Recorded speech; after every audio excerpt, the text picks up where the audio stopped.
Mang Asep sudah hampir 10 tahun menjalani hidup yang sama, malam demi malam, tanpa banyak berubah. Setiap sore menjelang maghrib, ia akan mulai menyiapkan dagangannya di rumah kecilnya yang berdiri agak terpisah dari pemukiman utama desa. Arang disusun rapi, daging sate dipotong dengan teliti, bumbu kacang diaduk perlahan, sampai teksturnya pas. Semua dilakukan dengan gerakan yang sudah hafal di luar kepala, seolah tubuhnya bekerja sendiri tanpa perlu diperintah. Setelah azan Isya berkumandang dan langit berubah hitam pekat, Mang Asep mendorong gerobak satenya keluar rumah. Menyusuri jalan desa yang makin lama makin sepi.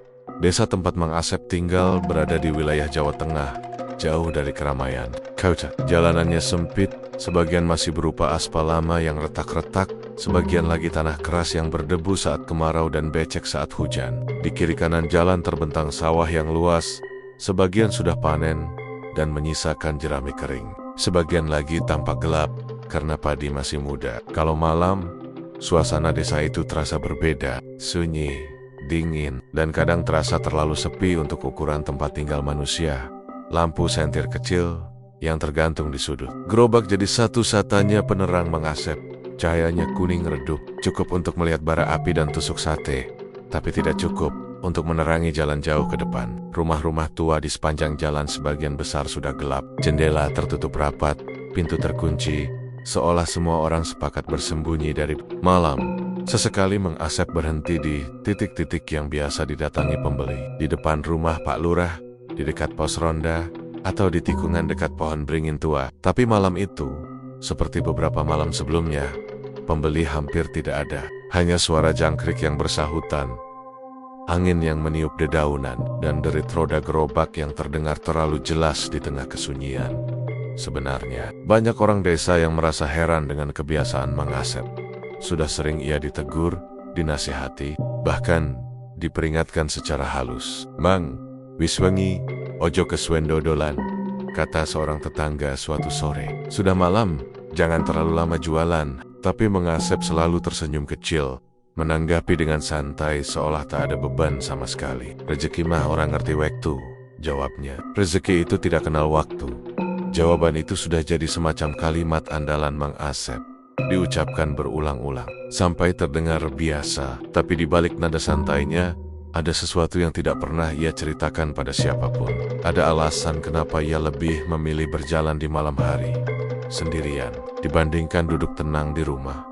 Malam itu udara terasa lebih dingin dari biasanya. Angin berembus pelan, tapi menusuk sampai ke tulang. Mang Asep berhenti di pinggir jalan, dekat sawah, tempat yang biasanya masih ada orang pulang dari ronda malam. Ia menyalakan bara, menyusun sate di atas panggangan. Api kecil menyala, asap tipis mengepul, membawa aroma daging terbakar dan bumbu yang khas. Bau sate itu menyebar pelan, bercampur dengan bau tanah dan jerami basah. Mang Asep membalik sate satu persatu dengan gerakan sabar. Tangannya sudah terbiasa dengan panas. Matanya menatap api, tapi pikirannya melayang entah kemana. Waktu berjalan lambat. Jam di ponsel tuanya menunjukkan hampir pukul 12 malam. Saat itulah perasaan aneh itu muncul. Awalnya hanya rasa tidak nyaman, seperti ada sesuatu yang salah, tapi tidak jelas apa. Mang Asep berhenti membalik sate, berdiri, diam, mencoba mendengarkan sekitar. Tidak ada suara langkah, tidak ada ranting patah, tidak ada hewan melintas. Tapi dadanya terasa sedikit sesak. Perasaan itu semakin kuat, seperti ada sepasang mata yang menatapnya dari kejauhan. Bukan sekadar melihat, tapi memperhatikan dengan saksama. Tanpa berkedip, Mang Asep menelan ludah. Ia mencoba menertawakan dirinya sendiri.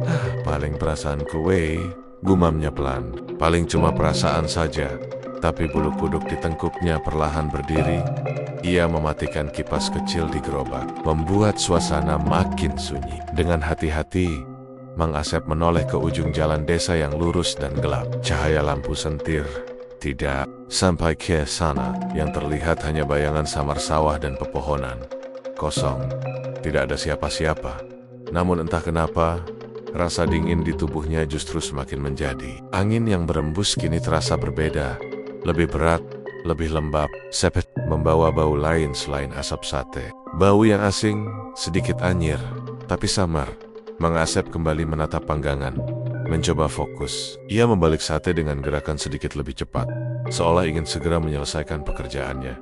Tapi perasaan ditatap itu tidak pergi. Justru semakin jelas, semakin dekat. Ia kembali menoleh, kali ini ke arah sawah di sebelah kanan jalan. Gelap, tidak ada apa-apa. Tapi di antara batang padi yang bergerak tertiup angin, Mang Asep merasa melihat sesuatu bergerak tidak wajar. Bukan hewan, bukan manusia, hanya bayangan hitam yang seolah berdiri terlalu tegak untuk ukuran tanaman.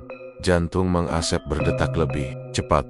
Ia mengucek mata, menatap lagi. Bayangan itu hilang. Yang tersisa hanya sawah kosong dan suara jangkrik. Ndak waras aku iki, tidak waras aku ini.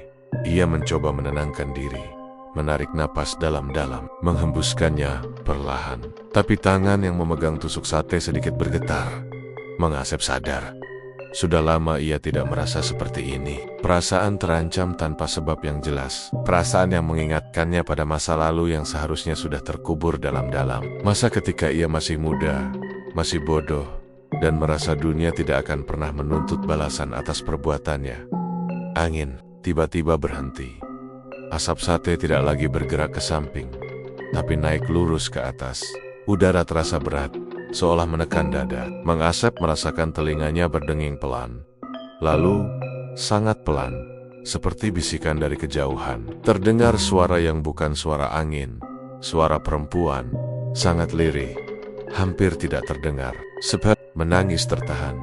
Mang Asep mematung. Nafasnya tertahan di tenggorokan. Ia berusaha meyakinkan dirinya bahwa itu hanya suara angin yang lewat di antara daun padi. Tapi suara itu terdengar lagi. Kali ini sedikit lebih jelas, tangisan. Bukan suara keras, bukan jeritan, tapi tangisan yang penuh kesedihan. Seolah berasal dari seseorang yang sudah terlalu lama menderita, sampai tidak punya tenaga untuk menangis kencang. Mang Asep mematikan api panggangan. Sekeliling menjadi lebih gelap. Ia menoleh sekali lagi ke ujung jalan, tetap kosong. Tapi perasaan ditatap itu kini berubah menjadi perasaan didekati. Seolah sesuatu sedang berjalan pelan ke arahnya. Tanpa suara langkah, dalam hati kecilnya, Mang Asep berbisik, "Ojo nganti tekan kene, jangan sampai mendekat ke sini." Tangisan itu berhenti tiba-tiba. Kesunyian kembali menyelimuti desa. Tapi kali ini, kesunyian itu terasa jauh lebih menakutkan daripada suara apapun. Mang Asep berdiri terpaku, tidak berani bergerak, tidak berani mendorong gerobak, tidak berani menoleh ke belakang. Lampu sentir berkedip pelan. Seolah akan mati kapan saja. Dan saat itulah, untuk pertama kalinya malam itu, Mang Asep yakin satu hal, ia tidak sendirian. Dan apapun yang sedang mengawasinya dari gelapnya desa Jawa Tengah malam itu, bukan manusia. Lampu sentir di gerobak Mang Asep mati begitu saja, tanpa kedip peringatan. Sekejap setelah itu, kegelapan seperti menelan seluruh jalan desa. Api panggangan sudah padam, menyisakan bara merah yang perlahan menghitam. Hanya cahaya bulan yang tertutup, awan tipis memberi penerangan samar, cukup untuk melihat siluet pohon beringin tua yang menjulang seperti bayangan raksasa. Mang Asep berdiri kaku, tangannya yang masih memegang tusuk sate terasa dingin, seolah darahnya berhenti mengalir. Nafasnya pendek-pendek, matanya terpaku pada sosok wanita yang berdiri di bawah pohon beringin itu. Wanita itu tidak bergerak, tidak melangkah mendekat, tidak juga menjauh. Ia hanya berdiri, seperti patung yang sengaja diletakkan di sana untuk menunggu Mang Asep. Akhirnya ketemu juga Mang Asep. Suara itu masih terngiang di telinga. Bukan suara keras, bukan suara marah, tapi justru itulah yang membuatnya semakin menakutkan. Nada bicaranya datar, tenang, seolah pertemuan ini sudah lama direncanakan. Mang Asep menelan ludah. Tenggorokannya kering. Ia mencoba bicara, tapi kata-kata terasa berat keluar dari mulutnya. Beneran salah orang, ucapnya lagi. Pelan, "Aku cuma jualan sate." Wanita itu mengangkat kepalanya sedikit lebih tinggi. Rambut panjang yang menutupi wajahnya terbelah perlahan, seolah tertiup angin yang tidak Mang Asep rasakan. Wajahnya kini terlihat lebih jelas. Kulitnya pucat keabu-abuan, seperti orang yang sudah lama tidak terkena matahari. Matanya hitam, kosong, tanpa putih mata. Dari sudut bibirnya, cairan gelap menetes pelan ke dagu. "Aku salah orang," katanya lirih. Kamu yakin, Mang? Bau anyir semakin kuat. Mang Asep merasa perutnya mual. Bau itu bukan sekadar bau darah segar, tapi darah lama yang bercampur tanah. Seperti bau kuburan setelah hujan. Mang Asep mundur satu langkah lagi. Kakinya hampir tersandung roda gerobak. Ia ingin berlari, tapi tubuhnya tidak mau bergerak. Misalnya, seperti ada sesuatu yang menahan kakinya, menempel di tanah. Aku gak pernah nyakitin kamu, katanya terbata-bata. Meski dalam hatinya ada perasaan yang berontak. Menolak kata-kata itu, wanita itu tersenyum lagi. Senyum yang lebih lebar, terlalu lebar untuk wajah manusia. Sudut bibirnya tertarik ke samping, memperlihatkan gigi yang tidak rata, sebagian menghitam. Kamu memang gak nyentuh aku malam itu, katanya.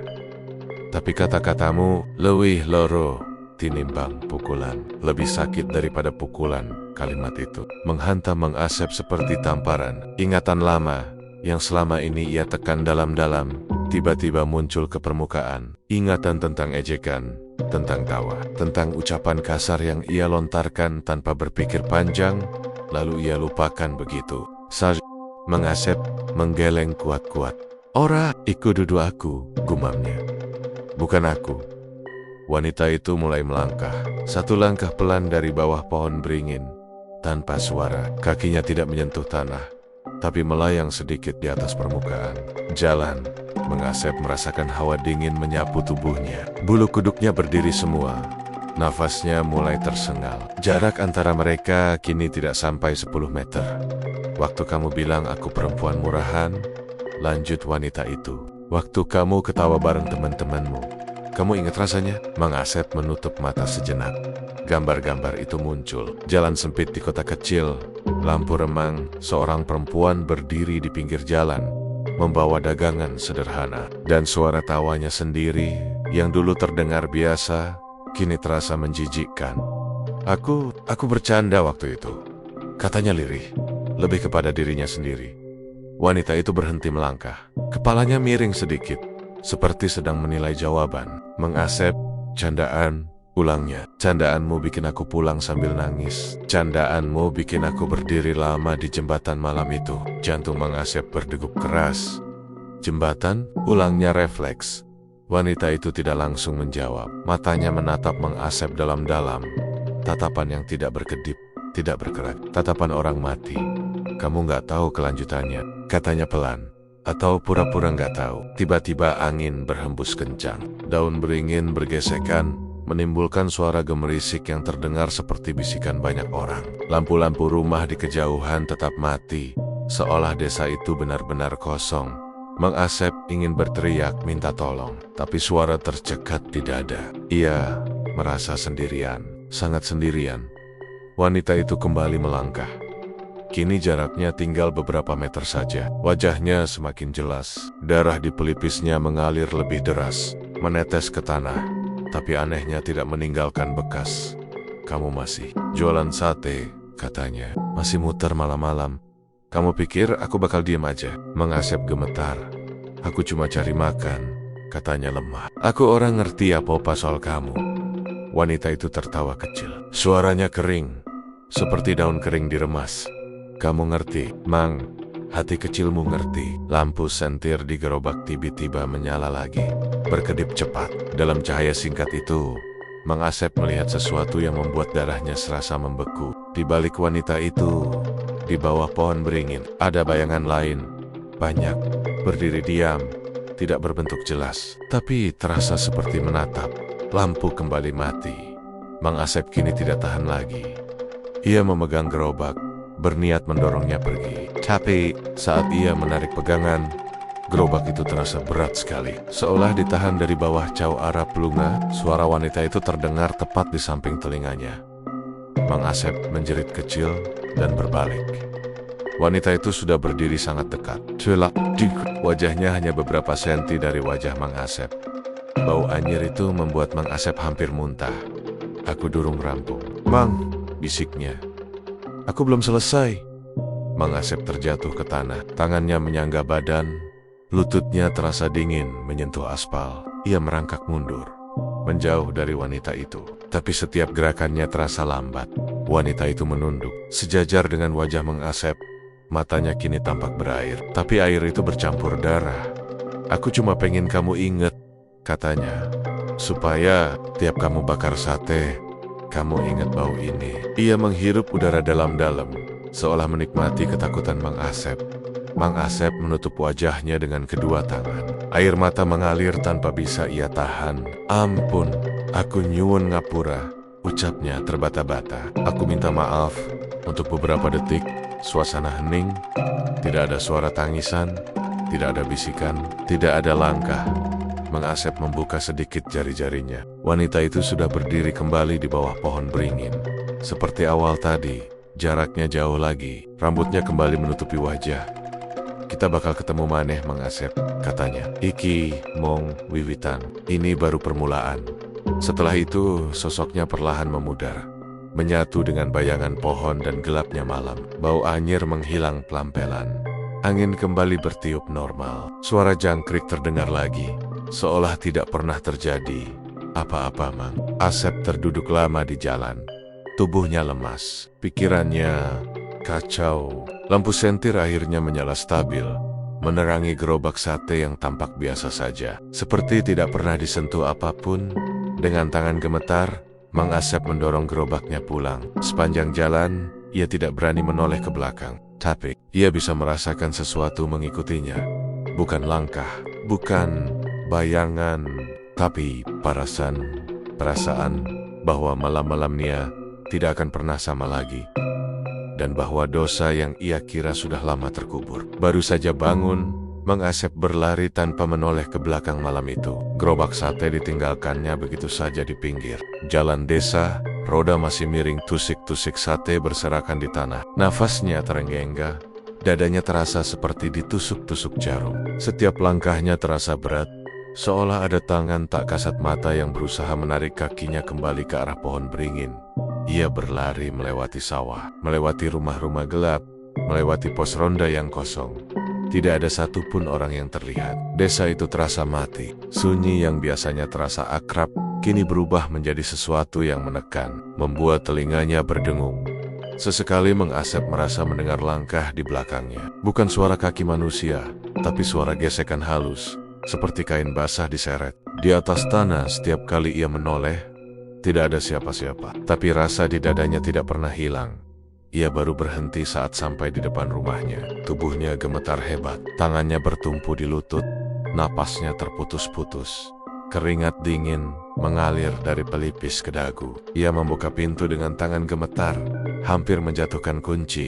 Begitu pintu tertutup dan terkunci rapat, Mang Asep menyandarkan punggungnya ke kayu pintu. Ia merosot perlahan hingga duduk di lantai.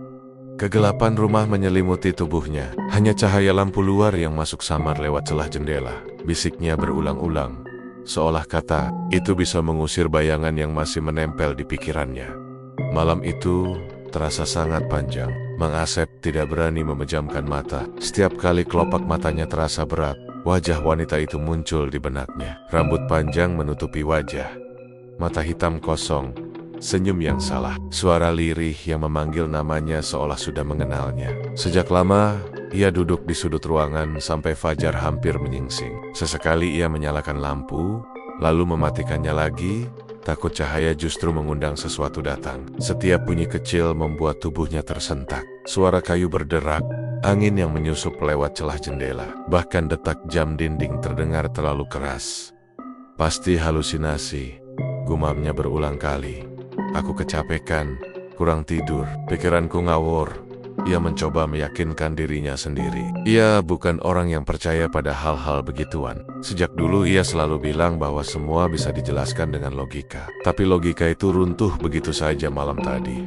Saat azan subuh terdengar dari kejauhan, Mang Asep merasa sedikit lega. Cahaya pagi perlahan masuk, mengusir bayangan malam. Ia berdiri dengan tubuh masih lemas, lalu berjalan pelan menuju pintu depan. Tangannya ragu saat memutar gagang pintu. Begitu pintu terbuka, udara pagi yang dingin menyentuh wajahnya. Untuk sesaat, ia merasa semua sudah berakhir, bahwa apapun yang terjadi tadi malam hanyalah mimpi buruk yang terlalu nyata. Namun langkahnya terhenti di depan pintu rumahnya. Tepat di ambang, tergeletak beberapa tusuk sate. Ia mencoba mengambil satu, lalu mencoba mengambil yang lain. Sesekali ia menoleh ke belakang, tapi rasa di dadanya tidak pernah hilang. Ia berlari, melewati sawah, melewati pos ronda yang kosong. Tiba-tiba, ujungnya kotor. Ada noda coklat kehitaman yang sudah mengering. Bau anyir yang samar tercium saat Mang Asep mendekat. Tusuk sate itu masih berlumur darah kering. Mang Asep mundur selangkah. Lututnya melemas. Tangannya gemetar hebat. Ia menatap benda itu lama, seolah berharap noda itu menghilang dengan sendirinya. Ndak mungkin, ucapnya pelan.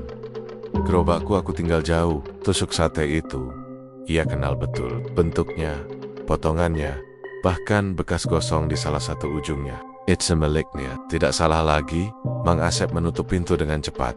Punggungnya kembali menempel ke kayu pintu. Nafasnya memburuh. Rasa takut yang sempat reda kini kembali menghantamnya lebih keras. Hari itu Mang Asep tidak keluar rumah. Gerobak sate dibiarkan di mana terakhir ia tinggalkan. Ia tidak peduli. Kepalanya penuh, dadanya sesak. Ia duduk di ruang tamu, menatap kosong ke dinding. Sementara pikirannya dipaksa berjalan mundur ke masa lalu. Belasan tahun lalu, saat ia masih muda, saat wajahnya belum penuh kerut, dan suaranya masih lantang penuh tawa. Saat ia bekerja serabutan di sebuah kota kecil di Jawa Tengah. Pekerjaan apa saja ia ambil. Kuli angkut, jaga parkir, bantu warung. Hidupnya keras, tapi ia merasa bebas. Di kota itulah ia mengenal perempuan itu. Seorang penjual minuman sederhana di pinggir jalan. Dagangannya hanya termos air, plastik-plastik kecil, dan bangku kayu. Ia pendiam, jarang bicara. Kalau bicara pun, suaranya pelan, nyaris tidak terdengar di tengah bising kendaraan. Mang Asep dan teman-temannya sering nongkrong tak jauh dari situ. Awalnya hanya bercanda biasa, panggilan-panggilan iseng. Tapi lama-lama candaan itu berubah jadi ejekan. Kata-kata yang kasar, tertawa yang terlalu keras. Perempuan itu biasanya hanya menunduk. Tangannya gemetar saat menuang minuman. Matanya berkokok-kokah, tapi ia tidak pernah melawan. Mang Asep ingat jelas satu malam, lampu jalan redup, hujan baru saja berhenti. Jalanan sepi. Teman-temannya tertawa saat ia melontarkan satu kalimat yang seharusnya tidak pernah ia ucapkan. Kalimat itu masih terngiang jelas di kepalanya sampai sekarang. Ia ingat wajah perempuan itu berubah. Bibirnya bergetar. Matanya menatap Mang Asep lama. Bukan dengan marah, tapi dengan sesuatu yang lebih dalam. Luka. Perempuan itu tidak berkata apa-apa. Ia membereskan dagangannya dengan tangan gemetar, lalu pergi sambil menunduk. Mang Asep sempat melihat pundaknya naik turun, menahan tangis. Kebawa perasaan, pikir Mang Asep waktu itu. Biasa. Keesokan harinya, lapak itu kosong. Hari berikutnya juga kosong. Minggu berikutnya tidak pernah muncul lagi. Mang Asep dan teman-temannya sempat bertanya-tanya sebentar. Lalu, hidup berjalan terus, tapi sekerong ingatan itu muncul kembali dengan detail yang menyakitkan. Wajah perempuan itu tumpang tindih dengan wajah wanita berdarah di bawah pohon beringin. Rambut panjang, tatapan kosong, suara lirih Mang Asep menelan ludah. Tenggorokannya kering. Orang mungkin. Bisiknya lagi. Orang mungkin wong sing padat. Tidak, mungkin orangnya sama, tapi hatinya tahu ada benang merah yang tidak bisa ia putus. Ada dosa lama yang ia kira sudah terkubur, ternyata hanya menunggu waktu untuk bangkit. Sepanjang hari Mang Asep merasa seperti diawasi. Setiap kali ia berjalan ke dapur, ia merasa ada bayangan mengikuti di belakangnya. Setiap kali ia menoleh, tidak ada siapa-siapa, tapi rasa itu tidak pernah pergi. Saat siang, ia mencoba tidur, tapi setiap kali matanya terpejam. Ia melihat perempuan itu berdiri di jembatan, menangis sendirian. Lampu jalan berkedip di atas kepalanya. Air, sungai, di bawah, tampak hitam pekat. Ia terbangun dengan keringat dingin. Menjelang sore, Mang Asep memberanikan diri keluar rumah. Ia ingin mengambil gerobaknya. Jalan desa tampak normal, anak-anak bermain di kejauhan. Ibu-ibu menyapu halaman. Tidak ada tanda-tanda kejadian aneh. Tapi saat ia melewati pohon beringin tua itu, langkahnya terhenti. Tanah di bawah pohon tampak lebih gelap, seperti bekas basah yang belum kering. Udara di sekitarnya terasa lebih dingin. Mang Asep menunduk. Di antara akar pohon, ia melihat sesuatu yang membuat dadanya kembali sesak. Sehelai kain putih, robek dan kotor, tersangkut di akar beringin. Mang Asep tidak berani menyentuhnya. Ia mundur, perlahan. Dalam hati kecilnya, ia tahu satu hal dengan pasti, ini belum selesai. Malam akan datang lagi, dan bersama malam itu, sesuatu dari masa lalu akan kembali menagih apa yang dulu ia anggap sepele.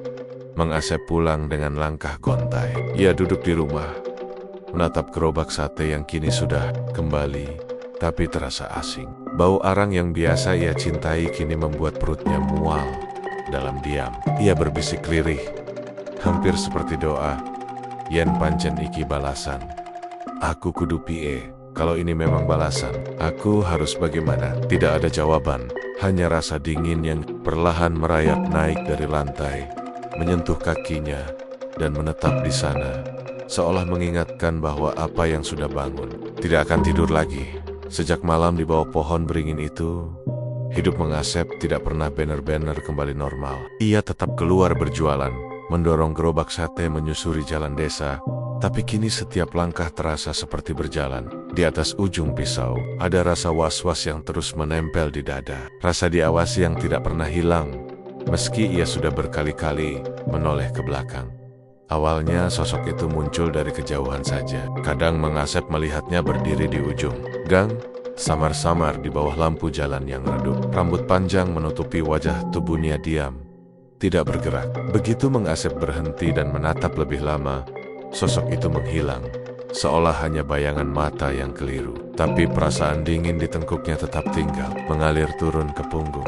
Malam berikutnya, sosok itu muncul di balik sawah Mang Asep sedang mendorong gerobak pelan. Ketika dari sudut matanya, ia melihat sesuatu bergerak di antara batang padi. Saat ia berhenti dan menoleh, sosok wanita itu berdiri setengah tertutup tanaman. Kepalanya sedikit miring, seolah sedang memperhatikannya. Dengan penuh perhatian, geroknya jauh, tapi Mang Asep bisa merasakan tatapannya menembus gelap. Kadang sosok itu tidak muncul utuh, hanya bayangannya saja. Bayangan hitam yang melintas di dinding rumah warga. Bayangan yang berdiri di belakang pohon, padahal tidak ada orang di sana. Setiap kali Mang Asep mencoba meyakinkan dirinya bahwa itu cuma pikiran yang terlalu lelah, jarak antara dirinya dan bayangan itu terasa semakin pendek. Dan yang paling membuatnya takut, setiap malam sosok itu selalu lebih dekat dari malam sebelumnya. Mang Asep mulai berubah.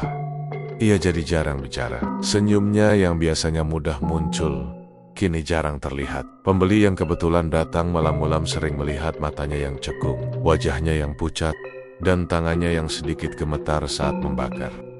Kalau ada yang bertanya, kenapa ia kelihatan tidak sehat, Mang Asep hanya menjawab singkat, kurang turu weh. Padahal tidurnya selalu dipenuhi mimpi buruk. Dalam mimpinya, ia selalu berada di jalan gelap yang sama. Gerobak satenya berdiri sendiri. Bara api menyala tanpa asap. Lalu dari belakangnya terdengar langkah pelan, diikuti suara kain basah yang diseret. Setiap kali ia menoleh, wajah wanita itu sudah tepat di depannya. Terlalu dekat untuk dihindari Mang Asep. Sering terbangun dengan napas terengah dan tubuh basah oleh keringat dingin. Suatu malam, teror itu berubah menjadi sesuatu yang jauh lebih nyata. Malam itu sepi, terlalu sepi. Angin hampir tidak berhembus. Daun-daun diam, jangkrik tidak bersuara. Mang Asep berhenti di tempat biasa, dekat sawah yang luas, jauh dari rumah warga. Ia menyalakan panggangan, menunggu bara merah menyala. Asap tipis mulai naik, membawa aroma sate yang akrab. Aroma yang dulu selalu memberinya rasa tenang. Ia membalik sate perlahan, berusaha fokus pada gerakan tangannya. Api kecil memantul di matanya. Untuk beberapa menit, ia hampir lupa pada rasa takut yang menghantui pikirannya. Lalu ia mendengar sesuatu, bukan langkah, bukan suara ranting, tapi napas. Napas panjang, berat, terdengar tepat di belakangnya.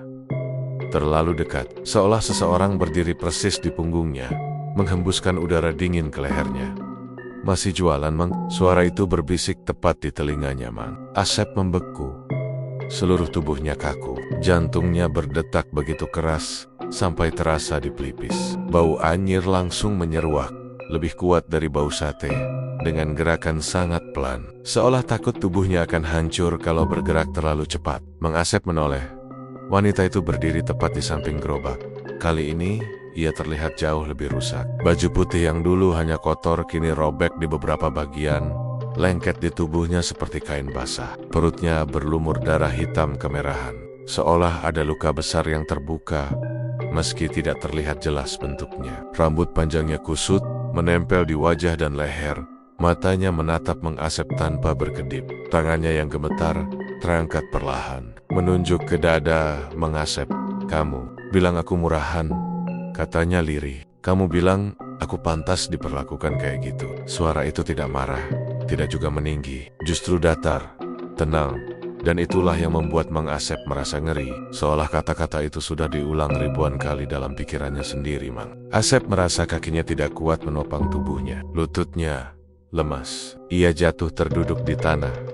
Punggungnya menghantam roda gerobak. Bara api berkilat, memantulkan cahaya merah ke wajah wanita itu, membuat noda darah di perutnya tampak semakin jelas. "Ampun," suara Mang Asep bergetar. "Aku hilaf. Aku orang mikir panjang waktu kui." Wanita itu memiringkan kepalanya, seperti sedang mempertimbangkan sesuatu. Bibirnya perlahan tertarik membentuk senyum. Senyum yang tidak sampai ke mata. Senyum yang terasa kosong dan dingin. Ia tertawa pelan. Suara tawanya serak, seperti orang yang lama menangis sampai tenggorokannya rusak. Tawa itu tidak keras, tapi menusuk telinga, membuat Mang Asep ingin menutup kepala dengan kedua tangannya. "Pengakuanmu telat," katanya. Kata-kata itu terdengar sederhana, tapi beratnya seperti palu yang menghantam dada Mang Asep. Wanita itu melangkah lebih dekat. Mang Asep mundur sambil duduk, punggungnya terseret di tanah. Setiap langkah wanita itu tidak menimbulkan suara, seolah tanah tidak pernah benar-benar disentuh kakinya. "Kamu hidup enak setelah itu," lanjutnya. "Nikah, punya kerja. Sekarang jualan sate, kamu lupa sama aku." Mang Asep menggelen kuat-kuat. Air mata mulai mengalir tanpa bisa ia tahan. "Aku nggak lupa, aku ora wani ngeling-ngeling. Aku tidak berani mengingat." Wanita itu berhenti tepat di depannya. Jarak mereka sangat dekat. Mang Asep bisa melihat detail wajahnya dengan jelas. Kulitnya seperti retak-retak halus. Dari sudut matanya, darah mengalir perlahan, bercampur dengan air mata gelap. "Aku ingat terus, Mang," katanya. "Tiap malam, tawa kamu, kata-kata kamu." Tiba-tiba udara di sekitar mereka terasa lebih dingin. Bara api di panggangan meredup, seperti kehabisan tenaga. Asap berubah pekat dan berat, menggantung di udara tanpa bergerak. Mang Asep menutup wajahnya dengan kedua tangan, tubuhnya gemetar hebat. "Aku salah. Aku nyuwun ngapura." Untuk beberapa detik, tidak ada suara, tidak ada tawa, tidak ada bisikan, hanya keheningan yang menekan, membuat telinga berdenging. Saat Mang Asep membuka sedikit jari-jarinya, wanita itu sudah berdiri lebih jauh di sisi lain gerobak. Tapi ia tidak menghilang. Ia hanya menatap, seolah sedang menunggu sesuatu. "Kamu pikir minta maaf cukup?" tanyanya. "Kamu pikir semua selesai gitu aja?" Mang Asep tidak menjawab. Ia tidak tahu harus berkata apa lagi. Wanita itu mengangkat tangannya pelan. Di bawah cahaya api yang hampir mati, Mang Asep melihat darah menetes dari ujung jari wanita itu, jatuh ke tanah, lalu menghilang tanpa bekas. "Selama kamu masih dorong gerobak itu," katanya pelan, "selama kamu masih muter malam-malam, aku bakal ikut." Kalimat itu diucapkan dengan tenang, tanpa ancaman. Tapi justru itu yang membuatnya terasa seperti vonis. Lampu sentir di gerobak tiba-tiba berkedip keras. Cahayanya naik turun tidak stabil. Bayangan Mang Asep dan wanita itu menari di tanah, memanjang dan memendek seperti makhluk hidup dalam satu. Kedipan wanita itu menghilang, bau anyir memudar, udara kembali bergerak. Angin pelan bertiup, membawa suara jangkrik yang kembali terdengar, seolah alam baru saja melanjutkan napasnya. Mang Asep masih terduduk lama di tanah. Tubuhnya terasa kosong, tangannya dingin, pikirannya kacau. Ia akhirnya berdiri dengan susah payah. Tangannya gemetar saat meraih pegangan gerobak. Ia tidak berani melihat ke sekeliling terlalu lama. Ayah mendorong gerobak itu pulang dengan langkah cepat, hampir berlari. Sepanjang jalan, ia merasa ada sesuatu yang berjalan sejajar dengannya. Tidak terlihat, tidak bersuara, tapi terasa. Setiap kali ia berhenti, rasa itu berhenti. Setiap kali ia berjalan, rasa itu mengikuti. Sesampainya di rumah, Mang Asep mengunci pintu rapat-rapat. Ia duduk di lantai, memeluk lutut. Nafasnya mesek, belum teratur, Dalam hatinya, satu kesadaran perlahan muncul, pahit dan menakutkan. Ini bukan lagi soal penampakan. Ini bukan sekadar teror sesaat. Ini adalah sesuatu yang mengikutinya. Dan selama ia masih menjalani hidupnya seperti biasa, selama ia belum benar-benar menebus apa yang dulu ia anggap remeh, sosok itu tidak akan pergi. Mang Asep menatap kosong ke dinding rumahnya. Di luar, malam semakin dalam. Dan untuk pertama kalinya, ia bertanya pada dirinya sendiri, dengan suara nyaris tak terdengar, "Apa aku isi dua waktu? Apakah aku masih punya waktu?" Pertanyaan itu menggantung di udara, tanpa jawaban. Sementara, bayangan malam perlahan merapat ke rumahnya. Seperti sedang menunggu giliran masuk, Mang Asep akhirnya menyerah pada rasa takut yang sudah terlalu lama ia tahan sendiri. Pagi itu, dengan tubuh lemas dan mata yang cekung karena beberapa malam hampir tidak tidur, ia berjalan menuju rumah seorang sesepuh desa. Rumah itu berada di ujung desa, agak masuk ke dalam, dikelilingi pohon-pohon tua yang rindang. Jalannya sempit dan jarang dilalui orang, seolah memang sengaja dijauhkan dari keramaian. Langkah Mang Asep terasa berat. Setiap melangkah, dadanya sesak, seperti ada beban yang menekan dari dalam. Ia tidak tahu apa yang sebenarnya ia harapkan dari pertemuan ini. Jawaban, pengampunan, atau sekadar seseorang yang mau mendengarkan tanpa menganggapnya gila. Sesepuh desa itu sudah sangat tua, rambutnya memutih seluruhnya, kulit wajahnya keriput, tapi matanya masih tajam dan dalam. Tatapannya seperti orang yang sudah melihat banyak hal di dunia ini, termasuk hal-hal yang tidak seharusnya dilihat manusia biasa. Begitu Mang Asep masuk dan duduk di depan beliau, tubuhnya langsung gemetar. Awalnya ia mencoba bicara biasa, menceritakan kegelisahan dan gangguan yang ia alami. Tapi semakin jauh ceritanya berjalan, suaranya makin bergetar, sampai akhirnya ia tidak bisa menahan tangis. Semua ia ceritakan tentang wanita di bawah pohon beringin, tentang tusuk sate berdarah, tentang napas di belakangnya, tentang masa lalu yang selama ini ia pura-pura lupakan. Sesepuh desa mendengarkan tanpa menyela. Tangannya bertumpu di tongkat kayu tua, matanya terpejam sejenak, seolah sedang mengingat atau merasakan sesuatu yang jauh. Setelah Mang Asep selesai bicara, suasana hening cukup lama. Hanya terdengar suara angin menggesek daun-daun di luar rumah. Sesepuh itu menghela napas, panjang, napas orang tua yang berat dan penuh makna. "Kowe tau nglarani wong nganti atine pecah," ucapnya pelan. Kalimat itu sederhana, tapi menghantam Mang Asep lebih keras dari semua teror yang ia alami. Ia menunduk, bahunya bergetar. Matanya jatuh ke lantai tanah rumah itu. "Aku ngerti kowe ora niat mateni," lanjut sesepuh itu. Suaranya tetap tenang, tapi ana luka sing ora mari mung karo wektu. Ada luka yang tidak sembuh hanya dengan waktu. Mang Asep menangis semakin keras. Untuk pertama kalinya sejak semua ini dimulai, ia tidak berusaha menyangkal, tidak berusaha membela diri. Ia menangis seperti anak kecil yang akhirnya sadar bahwa perbuatannya membawa akibat yang jauh lebih besar dari yang ia bayangkan. "Aku kudu piye, Mbah?" tanyanya dengan suara serak. "Aku wis ora kuat." Sesepuh itu membuka mata, menatap Mang Asep lama. Tatapan itu bukan tatapan marah, tapi juga bukan tatapan iba. Lebih seperti tatapan orang yang paham bahwa ada konsekuensi yang tidak bisa dihindari. "Berhentilah jualan tengah malam," katanya. "Ojo ngogoleki rejeki nang wektu sing ora pantes." Lalu ia menambahkan, lebih pelan, "Lan yen kowe pengin uripmu tenan nang kau kudu newanang dudu marang wong, tapi marang arwah." Mang Asep mengangguk lemah. Ia tidak sepenuhnya mengerti bagaimana caranya meminta maaf kepada arwah. Tapi saat itu, ia siap melakukan apapun asal teror itu berhenti. Sesepuh itu mengingatkan satu hal lagi, sing paling penting, ojo melayu. Yen kau melayu, dheweke bakal luwih cedak. Jangan lari, kalau kamu lari, dia akan semakin dekat. Kata-kata itu menempel di kepala Mang Asep sepanjang perjalanan pulang. Ia tidak mampir kemana-mana.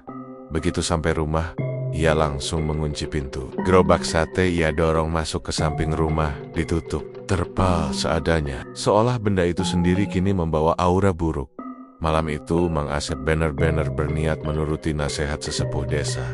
Ia tidak keluar rumah, tidak menyalakan panggangan, tidak mendorong gerobak. Ia duduk di ruang tamu, hanya ditemani lampu redup dan suara detak jam dinding. Waktu berjalan lambat. Setiap menit terasa seperti 10 menit. Jam di dinding terus bergerak. Jarumnya berbunyi pelan, tapi terdengar sangat jelas di telinga Mang Asep. Jam 11 malam lewat. Biasanya di jam-jam seperti ini, ia sudah berada di jalan desa Membolik Sate, mendengar suara malam. Tapi ia hanya duduk diam, menatap pintu depan yang tertutup rapat. Dalam hati kecilnya, ia berharap dengan tidak keluar rumah, semuanya akan berhenti. Bahwa sosok itu akan pergi. Bahwa malam ini akan berlalu tanpa kejadian apapun. Jam menunjukkan pukul 11:50. Udara di dalam rumah terasa berbeda. Lebih dingin, lebih berat. Lampu redup di ruang tamu tiba-tiba berkedip pelan. Mang Asep menelan ludah, mencoba menenangkan diri. Tenang, aku ora metu, aku ora dodolan, gumamnya. Aku tidak keluar, aku tidak jualan. Jarum jam bergerak perlahan menuju angka 12. Tepat saat jarum panjang menyentuh angka 12, tok, Mang Asep tersentak. Tok, suara ketukan terdengar dari pintu depan. Pelan, teratur, tidak keras, tapi cukup jelas untuk membuat jantung Mang Asep berhenti berdetak sejenak. Tok, tok, tok. Mang Asep menatap pintu itu tanpa berkedip, tubuhnya kaku. Keringat dingin mengalir di pelipisnya. Siapa di luar? Tanyanya. Meski suaranya hampir tidak keluar, tidak ada jawaban. Tok, tok. Ketukan itu diulang dengan ritme yang sama. Sabar, seolah orang di balik pintu tahu bahwa Mang Asep ada di dalam dan tidak akan pergi kemana-mana. Mang Asep berdiri perlahan. Kakinya gemetar saat melangkah mendekati pintu. Setiap langkah terasa berat, seperti menapak di lumpur. Dari balik pintu, terdengar suara yang sangat ia kenal. Suara lirih, pelan, tapi jelas. Suara yang beberapa malam terakhir terus menghantuinya. Mang Asep, buka. Mang Asep menutup mulutnya dengan tangan. Air mata kembali mengalir. Suara itu tidak terdengar marah, tidak memaksa, justru terdengar seperti orang yang sedang meminta tolong. Aku wis ora dodolan, katanya dengan suara gemetar. Aku nang enjero oma. Di balik pintu, suara itu tertawa kecil. Tawa yang pelan, hampir seperti hembusan napas. Aku ngerti, jawabnya. Aku ora Angela, kau dodolan. Ketukan berhenti. Beberapa detik hening. Mang Asep berharap itu berarti sosok itu pergi. Tapi harapan itu hancur saat ia mendengar sesuatu yang lain. Bunyi kuku, seperti kuku jari yang digesekkan pelan ke permukaan kayu pintu. Suaranya halus, tapi membuat gigi Mang Asep gemeretak tanpa ia sadari. Aku mong pengen melebu, kata suara itu. Adem nengin jaba. Aku cuma ingin masuk. Dingin di luar. Mang Asep mundur beberapa langkah. Ora, ojo mlebu, ucapnya hampir berbisik. Jangan masuk. Lampu di ruang tamu berkedip lagi. Kali ini lebih cepat. Bayangan Mang Asep di dinding bergetar, seolah ada bayangan lain yang tumpang tindih di belakangnya. Tok, tok, tok. Ketukan kembali terdengar, tapi kali ini lebih keras. Mang Asep memejamkan mata. Dalam kepalanya, kata-kata sesepuh desa terngiang. Jangan lari, hadapi. Dengan sisa keberanian yang ia punya, Mang Asep berdiri tepat di depan pintu. Tangannya terangkat, hampir menyentuh gagang pintu, tapi berhenti di udara. Aku nyuwun ngapura, katanya dengan suara bergetar, tapi lebih tegas dari sebelumnya. Aku salah. Aku ngaku salah. Di balik pintu, suasana hening beberapa detik. Mang Asep hampir berharap pintu itu akan kembali sunyi. Tapi, kemudian, suara itu terdengar lagi. Kali ini tepat di balik kayu pintu. Seolah wajahnya menempel di sana. Ngapura orang balik casing wis ilang mang. Maaf tidak mengembalikan yang sudah hilang. Tiba-tiba, pintu bergetar pelan. Bukan didobrak, tapi ditekan dari luar. Perlahan, penuh kesabaran, Mang Asep menjerit kecil. Ia mundur sambil terhuyung. Pintu terus bergetar, semakin kuat. Seolah ada dua tangan dingin yang mencoba membuka paksa. Aku mengpanjenco eling. Suara itu terdengar berubah, lebih dalam, lebih berat. Eling rasane wong sing kowe larai. Ingat rasanya orang yang kamu sakiti. Getaran berhenti mendadak. Sunyi. Mang Asep terengah, hampir jatuh terduduk. Ia menunggu. Tidak ada suara, tidak ada ketukan, tidak ada bisikan. Dengan hati-hati, ia mendekat ke pintu lagi. Tangannya gemetar saat menyentuh kayu pintu. Dingin, sangat dingin. Di bawah pintu ada sesuatu. Cairan gelap merembes perlahan masuk ke dalam rumah, mengalir tipis di lantai. Mang Asep menatap cairan itu dengan mata membelalak. Itu darah. Dan dari balik pintu, terdengar satu kalimat terakhir, diucapkan sangat pelan. Hampir seperti janji. Kita durung rampung, Mang Asep. Kita belum selesai. Mang Asep terduduk di lantai, tubuhnya gemetar hebat. Malam itu ia sadar, sepenuhnya dan tanpa sisa. Berhenti jualan saja tidak cukup. Bersembunyi di rumah tidak cukup. Meminta maaf dengan kata-kata juga tidak cukup. Ada harga yang harus dibayar. Dan sesuatu di luar sana sudah siap menagihnya. Sedikit demi sedikit. Sampai lunas. Pintu itu terbuka dengan sendirinya. Tanpa suara engsel, tanpa dorongan. Kayunya bergerak perlahan, seolah ada tangan tak terlihat yang mendorong dari sisi lain. Udara dingin langsung menerobos masuk ke dalam rumah Mang Asep. Membawa bau amis yang membuat perutnya mual. Wanita itu berdiri tepat di ambang pintu. Kali ini wajahnya tidak lagi sekadar pucat atau kosong. Wajah itu hancur. Separuhnya lebam menghitam. Separuh lainnya seperti daging yang pernah membusuk lalu dipaksa kembali ke bentuk semula. Matanya tidak sejajar. Satu terbuka lebar menatap Mang Asep. Satu lagi setengah terpejam.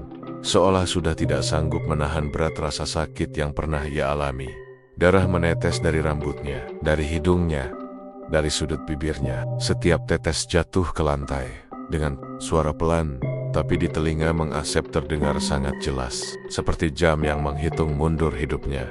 Mang Asep tidak sanggup berdiri. Kakinya lemas. Ia jatuh berlutut, lalu bersujud penuh ke lantai. Dahinya menempel tanah dingin. Tangisnya pecah, keras, tidak tertahan. Seperti bendungan yang akhirnya jebol. Setelah menahan air bertahun-tahun, aku salah, aku jahat, aku gak pantas hidup tenang, ucapnya terputus-putus. Aku ngaku, kabeh salahku. Bergetar hebat, untuk pertama kalinya, tidak ada pembelaan, tidak ada alasan, tidak ada aku khilaf, atau aku waktu itu mabuk. Yang ada hanya pengakuan mentah, telanjang, dan terlambat. Wanita itu melangkah masuk ke dalam rumah. Setiap langkahnya meninggalkan jejak darah di lantai. Kakinya tampak tidak utuh, seperti pernah diseret, pernah dihantam sesuatu, pernah minoret. Tubuh yang sudah tidak berdaya. Ia berhenti tepat di depan Mang Asep. Tidak ada kemarahan di wajahnya.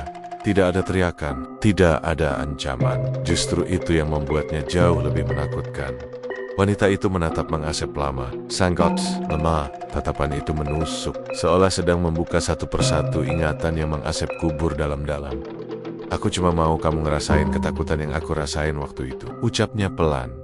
Suaranya tidak lagi serak seperti malam-malam sebelumnya. Kolik ini terdengar jernih, tenang, seperti orang yang sudah menerima nasib, tapi belum selesai dengan urusan dunia. Mang Asep terisak. Tubuhnya gemetar makin keras. Kalimat itu memicu sesuatu di dalam kepalanya. Ingatan yang selama ini ia tekan mulai muncul tanpa bisa dihentikan. Ia melihat dirinya sendiri belasan tahun lalu. Masih muda, masih kuat, masih merasa dunia miliknya. Malam itu, gang kecil di belakang pasar sudah sepi. Lampu jalan redup. Perempuan itu berdiri di sana, membawa termos minuman, berharap masih ada orang yang membeli. Ia ingat bagaimana ia dan teman-temannya menertawakan perempuan itu. Mengatainya murah, mendorongnya ke sudut gang saat tak ada orang.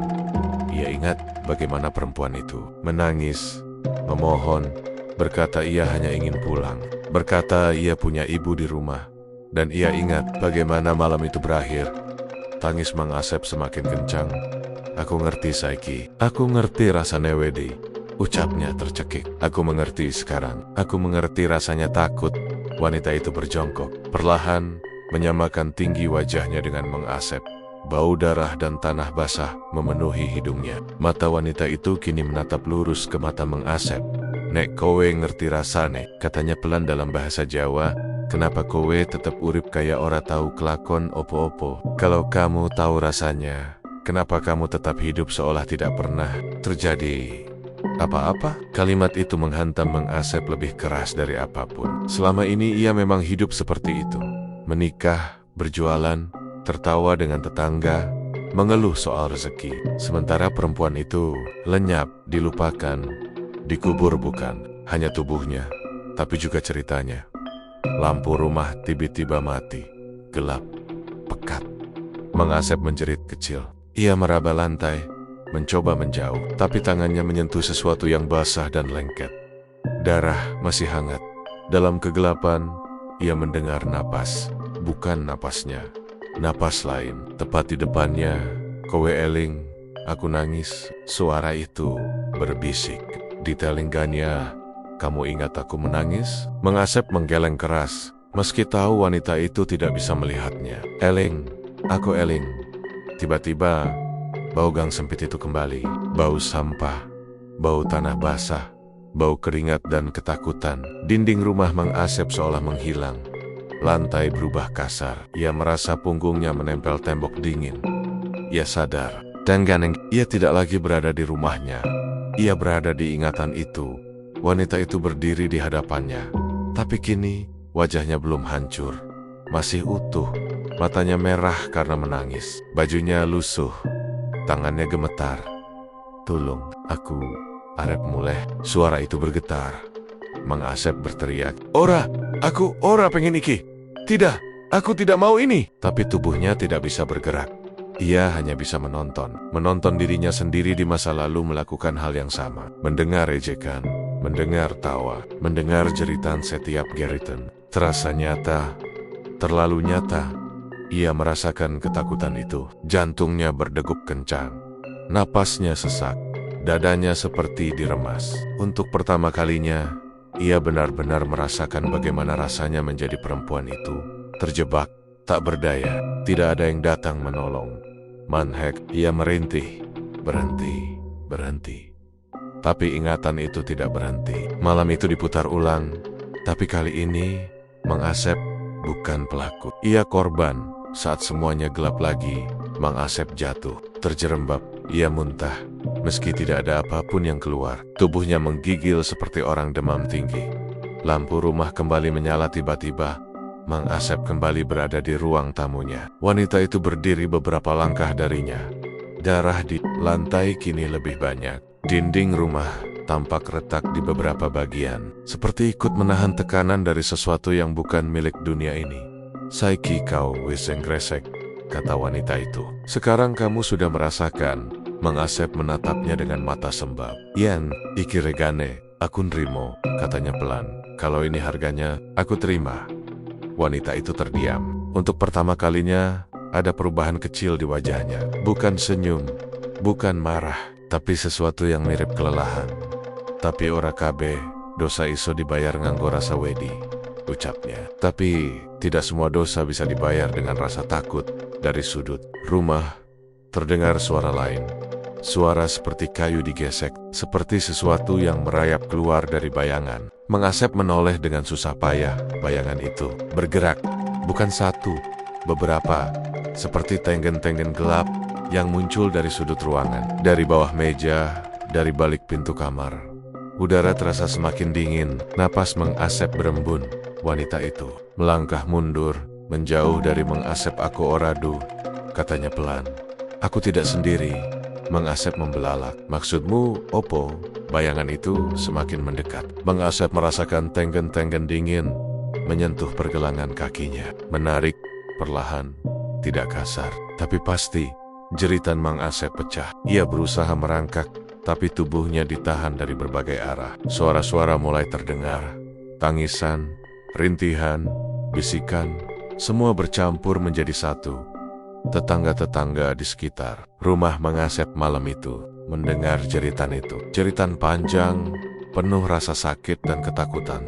Ada yang membuka jendela sedikit, mengintip dari jauh. Ada yang menutup telinga. Tidak satu pun berani mendekat. Semua orang tahu, rumah itu sedang didatangi sesuatu yang bukan urusan manusia. Di dalam rumah, Mang Asep menangis sambil berteriak minta ampun. "Ampun, aku siap tanggung kabeh. Aku siap menanggung semuanya." Wanita itu berdiri di tengah ruangan, menatapnya tanpa ekspresi. Iki dudu soal ngapura, katanya dingin. Iki soal eling, ini bukan soal maaf, ini soal mengingat. Bayangan itu menarik Mang Asep semakin ke tengah ruangan. Tubuhnya terasa berat, seperti ditindih bertentan. Rasa bersalah lampiu kembali, berkedip-kedip. Dinding rumah berderit, jam dinding berhenti berdetak, dan di tengah kekacauan itu, suara wanita itu terdengar sekali lagi. Lirih, tapi jelas, yen kau selamat wenggi, iki, uripmu ora bakal pada maneh. Kalau kamu selamat malam ini, hidupmu tidak akan pernah sama lagi. Jeritan Mang Asep kembali menggema, lebih keras dari sebelumnya, lalu mendadak sunyi. Pagi hari, warga menemukan pintu rumah Mang Asep terbuka lebar. Lampu masih menyala. Lantai penuh bekas darah kering. Gerobak sate di samping rumah roboh. Tusuk-tusuk sate berserakan. Mang Asep ditemukan hidup, tapi matanya kosong.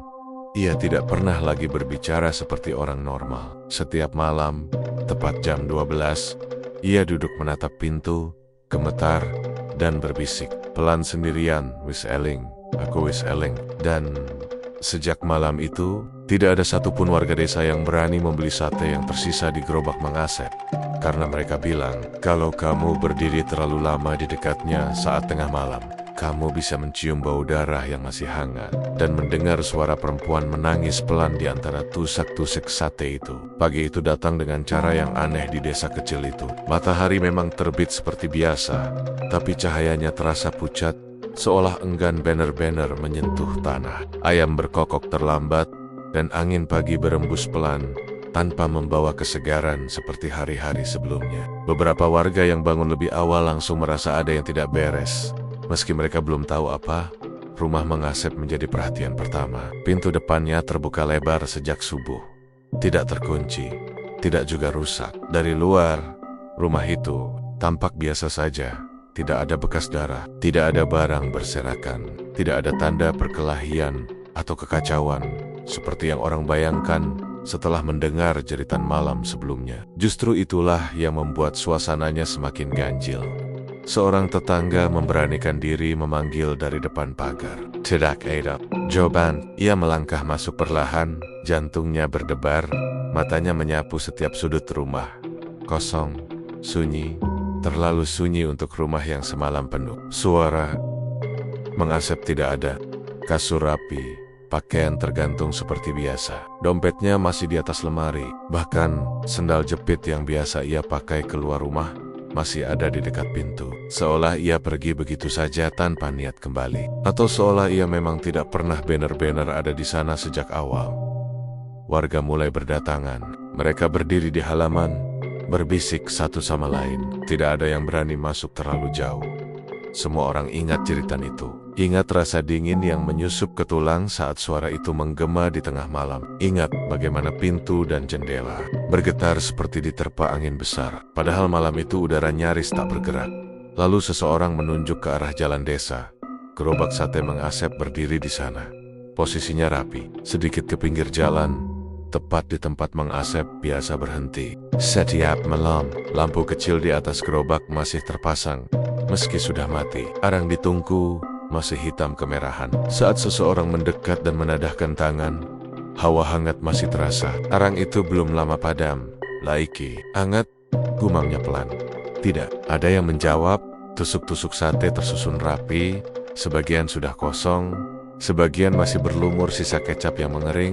Tidak ada sisa daging, tidak ada bau basi. Semuanya terlihat seolah Mang Asep baru saja berdiri di sana beberapa menit lalu menghilang begitu saja. Sejak pagi itu, cerita mulai menyebar. Dari mulut ke mulut, dari warung ke sawah, dari teras rumah ke pos ronda. Versinya bermuka mekam, tapi intinya sama. Mang Asep lenyap, dan yang tersisa hanya gerobak sate yang entah bagaimana bisa kembali ke tempat biasanya.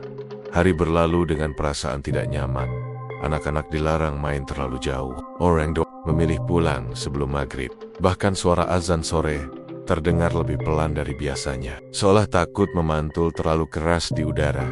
Malam pertama setelah kepergian, Mang Asep tiba jam menunjukkan pukul 11 lewat. Desa sudah gelap. Lampu rumah satu persatu dimatikan lebih awal. Tidak ada yang duduk di luar. tidak ada yang ronda. Semua orang memilih berdiam, menutup pintu rapat-rapat, dan berdoa dalam hati masing-masing. Tepat saat jarum jam bergeser ke angka 12, suara itu terdengar. Pelan, serak, jauh, tapi jelas sate. Sate, beberapa warga terbangun. Ada yang langsung duduk di ranjang, napas tertahan, ada yang menutup telinga, berharap itu hanya mimpi. Tapi suara itu tidak hilang, justru terdengar lagi, sedikit lebih dekat. Sate, sate ayam. Tidak ada gerobak yang bergerak. Tidak ada roda berdecit, hanya suara panggilan yang familiar. Suara yang selama bertahan-tahan menjadi bagian dari malam desa itu. Seorang bapak tua yang rumahnya paling dekat dengan jalan utama memberanikan diri mengintip dari balik gorden. Ia membuka sedikit celah jendela, matanya menyipit menahan rasa takut. Gerobak itu ada di sana, berdiri sendiri di bawah lampu jalan yang temaram, dan di belakangnya ada sosok lain. Seorang wanita berdiri diam, rambutnya panjang menjuntai menutupi. Sebagian wajah, pakaiannya putih, tapi basah dan gelap di beberapa bagian. Ia tidak bergerak, tidak juga menoleh, hanya berdiri, seolah menjaga gerobak itu. Bapak itu segera menutup jendela. Dadanya sesak, mulutnya bergetar saat berbisik astagfirullah. Keesokan paginya, kabar itu menyebar lebih cepat dari angin. Semakin banyak orang mengaku mendengar suara mengasep malam itu. Beberapa mengaku melihat bayangan di dekat gerobak. Ada yang bilang mendengar dua suara, bukan satu. Ada pula yang bersumpah mencium bau darah bercampur arang saat angin berembus dari arah jalan utama. Hari demi hari berlalu, tapi mengasep tidak pernah ditemukan. Tidak di sungai, tidak di sawah, tidak di hutan kecil dekat desa. Polisi datang, mencatat, bertanya, lalu pergi dengan wajah ragu. Tidak ada bukti, tidak ada petunjuk, seolah mengasep memang tidak pernah tercatat secara resmi oleh dunia. Gerobak sate itu tidak pernah dipindahkan. Setiap pagi, ia selalu ada di tempat yang sama. Tidak peduli hujan atau panas, tidak peduli malam sebelumnya warga berdoa bersama atau tidak, arangnya selalu tampak baru dipakai. Kadang masih hangat, kadang hanya tersisa abu tipis. Tak ada satupun warga yang berani menyentuhnya suatu malam. Seorang pemuda yang baru pindah ke desa itu tidak percaya dengan cerita warga. Ia pulang larut dari kota dan melewati jalan utama tepat lewat tengah malam. Dari kejauhan, ia melihat gerobak sate itu dan berhenti. Berpikir mungkin masih ada penjual, Pak. Sate satu, katanya sambil melangkah mendekat. Udara mendadak terasa berat. Suara malam seolah hilang. Tidak ada jangkrik, tidak ada angin. Dari balik gerobak, terdengar suara napas pelan. Lalu suara yang membuat darahnya membeku. Sate, pemuda itu mundur satu langkah. Di balik gerobak, ia melihat bayangan seorang pria berdiri membelakanginya. Bahunya sedikit bengkak, tangannya memegang kipas sate. Saat sosok itu berbalik perlahan, pemuda itu melihat wajah yang pucat dan mata kosong, seperti orang yang sudah lama tidak tidur. Mengasep, tapi di belakangnya berdiri wanita berambut panjang itu. Wajahnya tersenyum tipis. Dari sudut bibirnya, darah menetes pelan. Pemuda itu lari sekuat tenaga tanpa menoleh lagi. Sejak malam itu, ia jatuh sakit dan tidak pernah mau keluar rumah saat malam tiba. Setiap ditanya, ia hanya bergumam ketakutan. Analog ada dua. Cerita itu menjadi peringatan tak tertulis di desa tersebut. Tidak ada yang berani keluar rumah tengah malam. Tidak ada yang berani menanggapi suara panggilan itu. Bahkan menyebut nama Mang Asep pun, orang-orang mulai menghindarinya. Namun suara itu tidak pernah berhenti. Setiap tengah malam, selalu ada yang mendengar. Kadang pelan, kadang dekat, kadang seperti tepat di depan pintu rumah. Sate, sate, pip. Warga bersumpah pernah mendengar suara lain menyahut di antara panggilan itu. Suara perempuan, lirih, seperti berbisik. Wis eling, sudah ingat. Tidak ada yang tahu apa maksudnya. Tidak ada yang berani mencari tahu. Hanya satu hal yang perlahan disadari semua orang. Gerobak itu bukan sekadar sisa dari seorang penjual sate yang hilang. Ia menjadi semacam penanda, pengingat bahwa ada perbuatan di masa lalu yang tidak pernah benar-benar terkubur. Wanita itu selalu ada di sana. Kadang terlihat jelas, kadang hanya terasa kehadirannya. Rambut panjangnya bergoyang, pelan, Meski tidak ada angin, senyumnya tidak pernah berubah. Senyum orang yang tidak lagi menuntut balas, tapi juga tidak memberi ampun.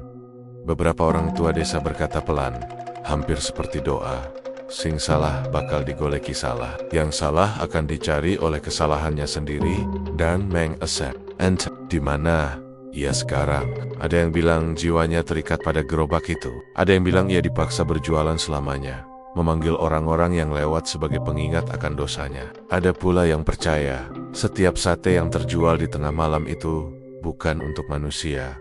Sampai sekarang, gerobak itu masih ada.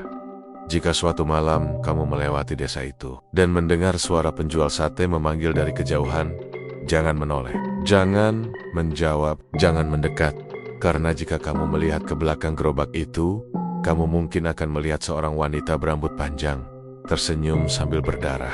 Dan di sampingnya, seorang penjual sate yang sudah lupa bagaimana caranya. Tahan.